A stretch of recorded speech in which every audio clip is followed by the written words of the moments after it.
gusto nila ma-settle na, gusto manigurado nila win na, hindi magkaroon na ng 13. Kaya lumalabas yung chismis, baka may isang tumalon Oo nga. any day now.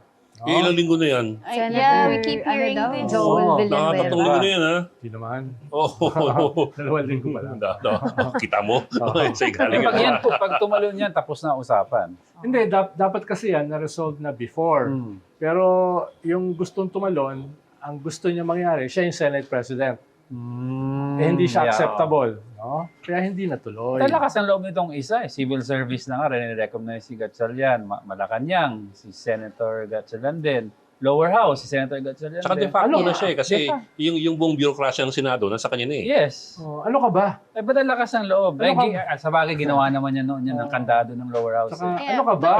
October Kahit daw 2019, wala nang naniniwala sa 2020 ba? kanya. 2020, oo. Di ba sabi niya, kahit wala nang naniniwala sa kanya, ang mahalaga, pinagkakatiwalaan siya ng Diyos. Yeah. So, paano mo lalabanan? Meron siyang 3 books. There are 2 senates Di ba daw. sabi niya, also. meron ako, sabi niya, my truth is with, my truth is with me. Constitution. Sabi niya, the rules of the Senate, the Constitution, and the And the Bible. Bible. Pero ang tanong, ba't hindi pa siya pupunta ng SC?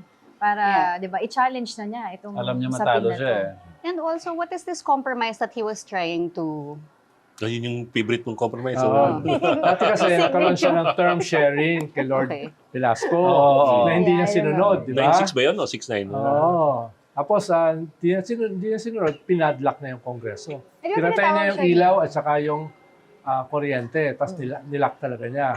This time, at least aircon lang tsaka wifi. No, hindi na pinadlock. No? Kaya Tinatawag napitang siya yung ni majority, Duterte nun, napitang di ba? mag-session doon sa celebrity sports. Oo, 200 congressmen pumunta ron. Banda Yeah, I nakalaki. remember that. No? Kaya ang tawag namin dito, signature sharing. Magkakaroon daw Para sila yung ng sa joint mga- signature. Mga pipirmahan. Ay, payables. joint account.